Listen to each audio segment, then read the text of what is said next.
What it is, what it do, cyber world. It is your girl, the one, the only, Ash Said It. AshSaidIt.com, AshSaidIt.com. Welcome to the Ash Said It Daily Podcast Show. I appreciate you guys for all of your love and support. Over 1,500 episodes and 500,000 streams worldwide. None of this would be possible without your love and support. And yes, we're still living a bit of a pandemic life. So we're going to need some stuff to help us through it. So I've got founder and CEO today of A-Frame, the wonderful Ari Bloom. Hey, Ari. Hi there. How are you? Pretty good. So, Ari, what part of the country are you holding down today? Venice Beach, California. Ooh, Venice Beach. And I'm tempted to ask you, what kind of temperatures are you guys getting out there, Ari?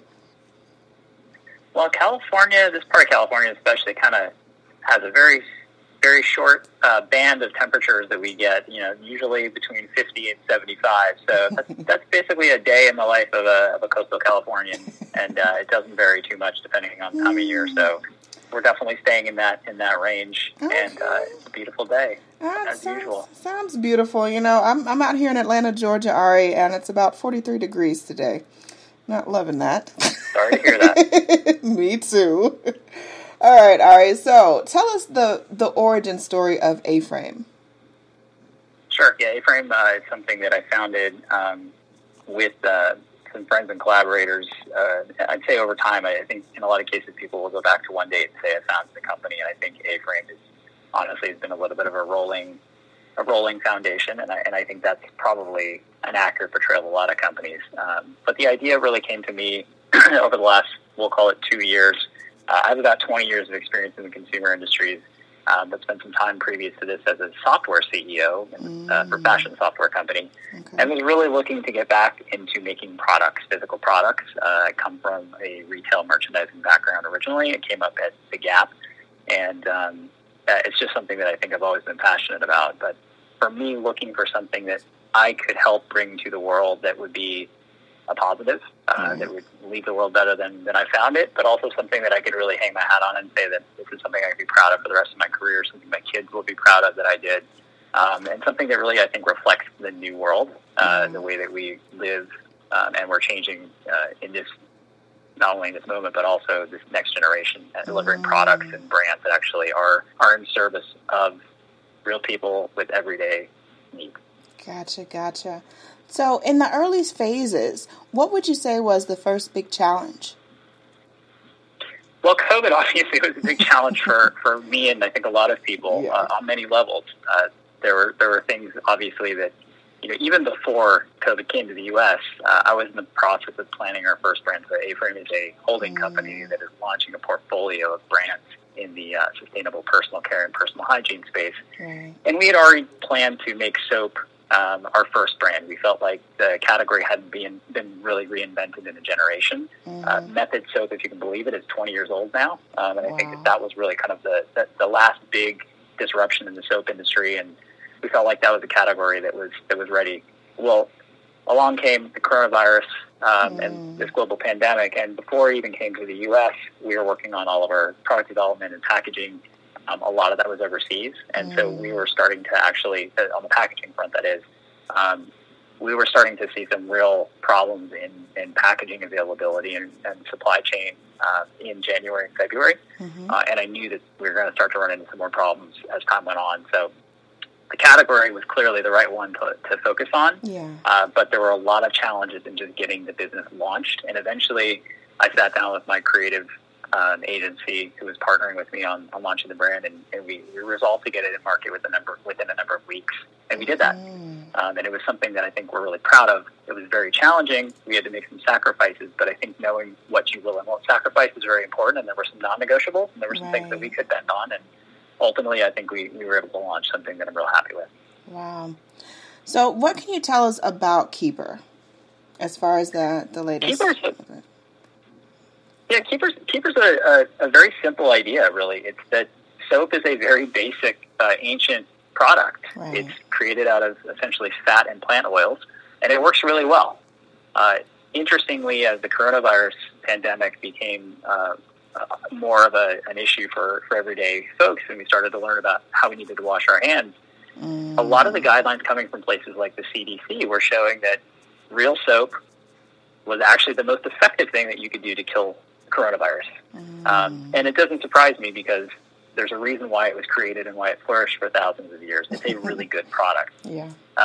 We found, though, that people have really, I think, over processed it, I think would be a good word. There's a lot of synthetic materials. Most soap that you actually see on the market is actually not soap anymore. Right. It's detergent.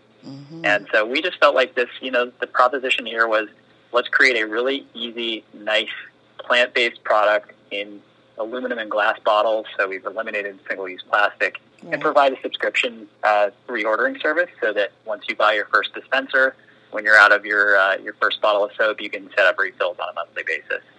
We also send them as concentrate, so it's only 2 ounces of liquid that go in the mail, which allows us to send less water. So we're saving essentially 2/3. So that's a carbon benefit, carbon offset right there. But also it lets the customer be a part of the process of actually creating the finished product, which I think a lot of people enjoy. Yeah, definitely. What advice would you offer to any person with a new idea in an industry that maybe they're not even familiar with? Well, I think that ideas are cheap. I think that's an important thing that I tell everybody. I think it's really about execution. And I think that you should never assume that your idea is not something somebody else has thought of. If it's a good one, somebody else probably has thought of it and might be doing it. The question is, can you do it better? And if you feel like you are able to deliver something uniquely better than anything that exists today or could possibly exist, then you have to go all in 100%. And you have to run fast and you have to be willing to break things. I think that's part of being an entrepreneur. Somebody told me once in business school that entrepreneurship is just a series of controlled experiments, and I think that that's a very important philosophy to maintain. Just kind of, you got to try things, you got to read and react. You'll never get it perfect. Right. You can always do better, and I think expecting perfection, especially in the beginning, is it leads people to, I think, get overly frustrated. So a lot of the most successful entrepreneurs come with the most simple ideas, and they just focus on execution, and they blindly almost follow their passion towards actually being successful and putting a product in market and making it successful, and they do what needs to be done. That means that it's not about hiring assistants and 1,000 people to do the work for you. I would say start on essentially on the factory floor. You got to roll your sleeves up. You got to learn how your product is made. You got to know every single bit about it. Eventually, maybe you can move out of the day-to-day detail of that level, but you'll be a much stronger leader and you'll build a much better brand if you know everything about what you're making. I love it. All right, Bloom, thank you so much for joining us today. We appreciate you. You're welcome. Let everyone know the best way that they can get more information about you guys and, of course, your social media. Yeah, so if you'd like to learn more about Keeper, you can go to keepersoap.com. We are also on Instagram and Facebook as keeper.soap. And A-Frame Brands is a little bit of information on what we're doing. We've got some brands we'll be launching over the next 6 to 12 months we're very excited about. And, excited for the world to learn more about what we're up to. Thanks.